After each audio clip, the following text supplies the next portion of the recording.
Hello મિત્રો, આજના વિડીયોમાં આપણે આ ભૌમિતિક આકારોમાં કેટલા ત્રિકોણ હોય છે, કેટલા વર્તુળ હોય છે એ જોવાના છીએ. આપણે મિત્રો પહેલા પાર્ટમાં પણ કેટલા લંબચોરસ, ચોરસ, ત્રિકોણ છે એ જોયું હતું. એ જ કોન્સેપ્ટને આપણે આગળ વધારીશું.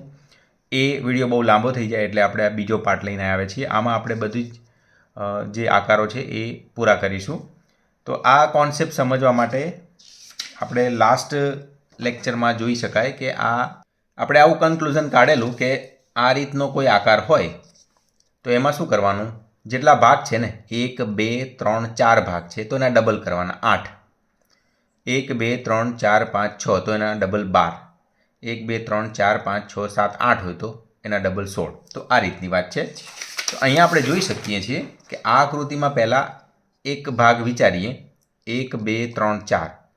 તો એ 4ના આપણે 8 ત્રિકોણ થાય અને 1 2 3 4 એના 8 ત્રિકોણ થાય.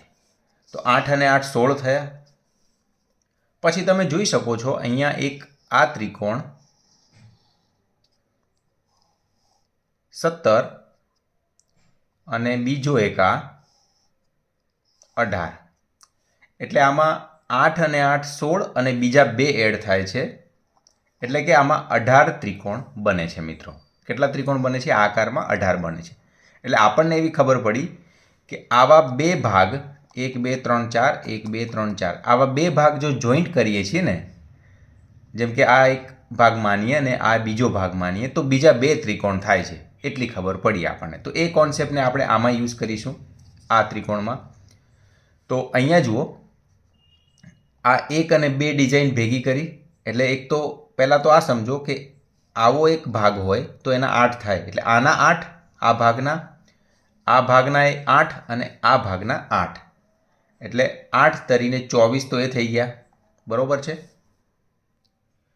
પછી જેમ કે આમાં જોયું ને આપણે, આવા બે ભાગ ભેગા કરીએ તો બે ત્રિકોણ થાય. એટલે આ બે ભાગ ભેગા કર્યા એમાંથી આ બે ત્રિકોણ બીજા એડ થયા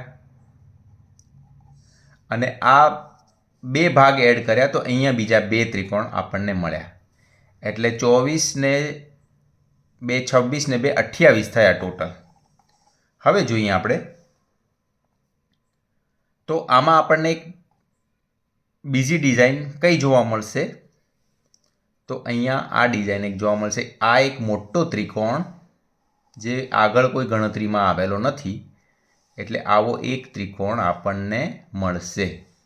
એટલે કે એક એ એડ કરીએ એટલે ટોટલ 29 ત્રિકોણ આપણને મળે. મતલબ આ આકૃતિમાં 29 ત્રિકોણ મળશે. તો આમાં 18 મળે છે, આમાં 29 મળ્યા. ફરીથી મિત્રો સેજ કોન્સેપ્ટ જોઈ લો. આ એક ભાગના 8, આ બીજા બોક્સના 8 અને આ ત્રીજા બોક્સના 8. 8 તરીને 24 એ આવી ગયા. હવે આવા બે બોક્સ ભેગા થાય તો બે આપણને બીજા મળે છે. એટલે 2 અને આ બે બોક્સના બીજા 2 એટલે 28.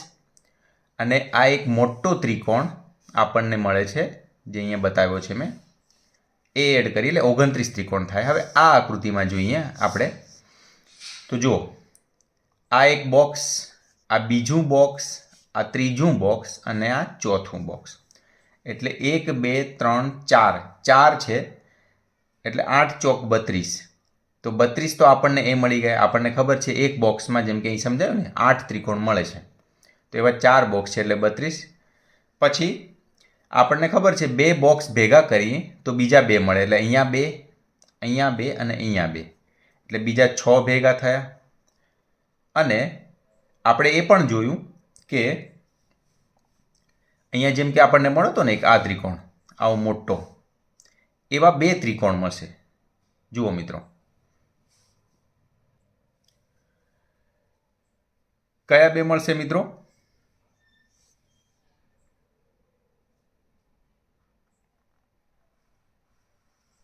એક આ રહ્યો અને બીજો આ રહ્યો. તો એવી રીતના એક આ ત્રિકોણ મોટો અને આ બીજો ત્રિકોણ એ 2 મળે. એટલે બીજા 2 એડ કરો તો આપણને 6 ને 2 8 ને 32 40 ટોટલ થયા. હજુ મિત્રો એક ત્રિકોણ એવો છે જે રહી જાય છે. કયો રહી જાય છે? તો આ રહ્યો મોટો ત્રિકોણ આપણને દેખાય છે, જે કોઈ ગણતરીમાં આવ્યો નથી. એટલે બીજો એક એડ કરીએ એટલે આ 41 ત્રિકોણ થાય. તો આની અંદર 41 ત્રિકોણ થશે. હવે બીજી આકૃતિ જોઈ. આની અંદર કેટલા ત્રિકોણ થાય? તો જુઓ મિત્રો, આમાં કેટલા બોક્સ છે ભેગા થયા? એક બોક્સ, આ બીજું, આ ત્રીજું બોક્સ અને આ ચોથું બોક્સ. 4 બોક્સ છે એટલે એકની અંદર 8 આવશે. એવા 4, 8 ચોકને 32 થયા. 32 ત્રિકોણ તો એ મળી ગયા. હવે આપણને ખબર છે 2 બોક્સ ભેગા થાય એટલે બીજા 2 મળે. એટલે આમાં 2, આ 2 બોક્સના થઈને 2, આ 2 બોક્સના 2 અને આ 2. એટલે 4 દૂની 8 એ આપણને બીજા મળશે. બરાબર? તો 40 ટોટલ થઈ ગયા. હવે બીજા 4 કયા મળે? તો જુઓ મિત્રો, ધ્યાનથી જોજો. આપણે વિકર્ણ માનીએ ને, અને વિકર્ણ માનીએ તો વિકર્ણની આ બાજુ જો દેખાય છે, આ બાજુ એક ત્રિકોણ છે, આ બાજુ બીજો ત્રિકોણ મળશે 2.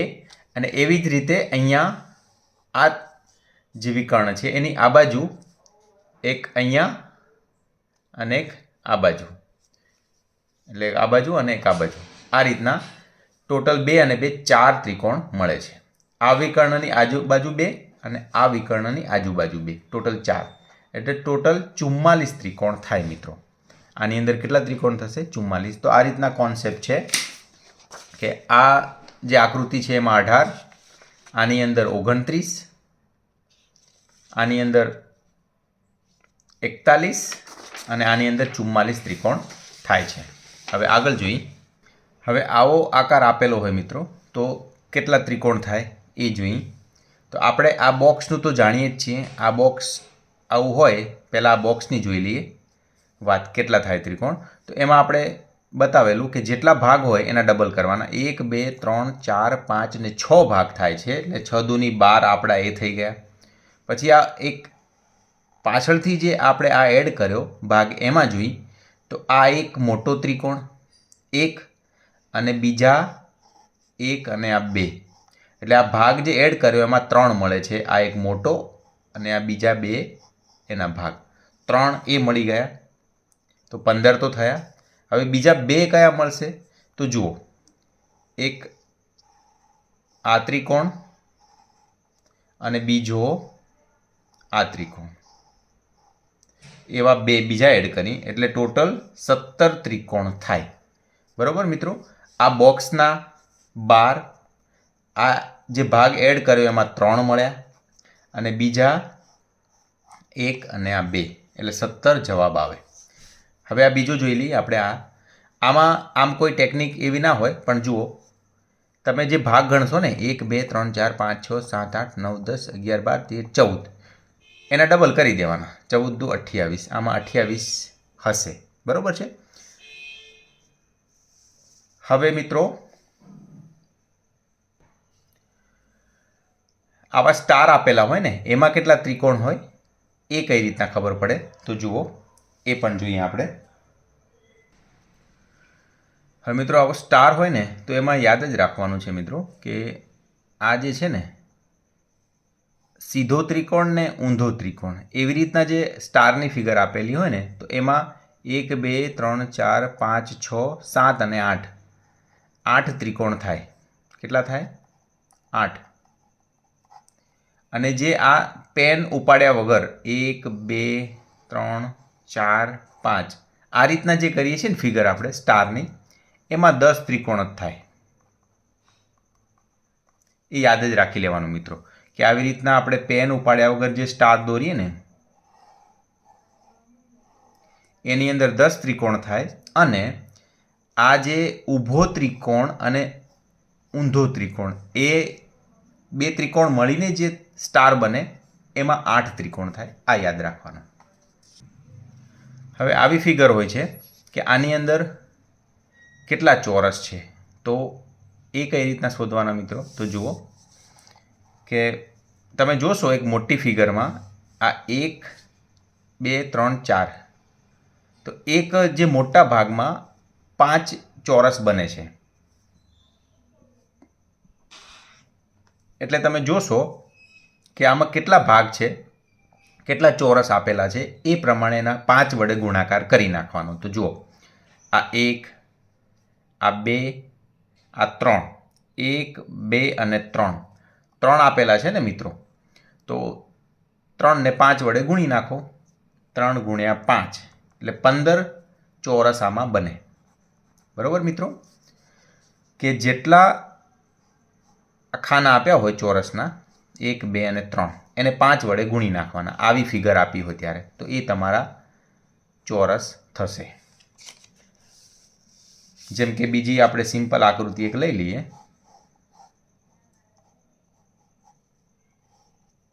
આવી કોઈ આકૃતિ હોત તો આમાં તમને દેખાય છે આ 1 અને આ 2, બરાબર છે. તો 2 ને 5 વડે ગુણીએ એટલે આમાં 10 ચોરસ બને. આ રીતની વાત છે, યાદ રાખવાનું મિત્રો. હવે આ રીતના કદાચ તમને કોઈ ફિગર આપી હોય તો આમાં કેટલા ત્રિકોણ બને તો એ પણ સિમ્પલ છે. આપણે મિત્રો ફર્સ્ટ લેક્ચરમાં આ કોન્સેપ્ટ જોયેલો કે સીધી આવી રીતના લાઈન હોય તો કઈ રીતના ગણીએ છીએ. જે અંદરના ત્રિકોણના ભાગ હોય ને 1, 2 ને 3 તો એનો સરવાળો કરી 3, 4, 5, 6 તો એ 6 થતા હતા. તો આમાં પહેલાં એ રીતનું જ જોવાનું. જેમ કે આ એક ભાગ છે, આ જે આખો છે એને હમણાં બીજો એક ભાગ માનો અને આ જે ભાગ છે એને ત્રીજો ભાગ માનો. તો 1, 2 ને 3, 3, 4, 5, 6 તો 6 તો આપણા એ થયા. હવે અંદરના આ 3 વધારાના છે 1, 2 ને 3 એ 3 એડ કરી દો એટલે આપણને 9 ત્રિકોણ મળશે. એટલે જવાબ 9 આવશે. તો આવી કોઈ ફિગર આપેલી હોય તો એમાં એ રીતના ગણી દેવાનું. હવે વાત આવી વર્તુળની. તો વર્તુળમાં કોન્સેપ્ટ ક્લિયર છે કે ફિગરમાં જેટલા વર્તુળ દેખાય ને મિત્રો એટલા તમારે ગણી નાખવાના. તો આમાં કેટલા દેખાય છે? જો આ 1 છે, પછી 2, 3, 4, 5, 6, 7, 8, પછી આ 9, 10, 11, 12, 13, 14. તો 14 ત્રિકોણ 14 વર્તુળ થશે. વર્તુળનું ફિક્સ જ છે મિત્રો કે જેટલા દેખાય એટલા ગણી નાખવાના. બરાબર છે, એમાં કોઈ બીજો જ કોન્સેપ્ટ નથી. જેટલા દેખાય એટલા ગણી નાખવાના. હવે આમાં જુઓ તો આમાં કેટલા દેખાય છે? તો આ 1, 2, 3 ને 4 થઈ ગયા આપણા મોટા. પછી એની અંદર આ 2, 2 ગણી 2, 2, 2, 2 તો 4 દૂની 8 બીજા એટલે 12 થયા. પછી ગણીશું 13, 14, 15, 16 ને 17 બીજા 5 એડ થયા એટલે 17 વર્તુળામાં છે. 17. તો વર્તુળનો કોન્સેપ્ટ મેં કીધું એ પ્રમાણે ઇઝી છે કે જેટલા દેખાય એટલા ગણી નાખવાના. 1, 2, 3, 4, 5, 6, 7, 8, 9, 10, 11, 12, 13, 14, 15, 16 ને 17 તો 17 વર્તુળ થશે. આ આકૃતિમાં હવે તમે જાતે પણ કહી શકો કે જેટલા હોય એટલા ગણવાના. 1, 2, 3, 4, 5 અને 6 તે 6 વર્તુળ છે.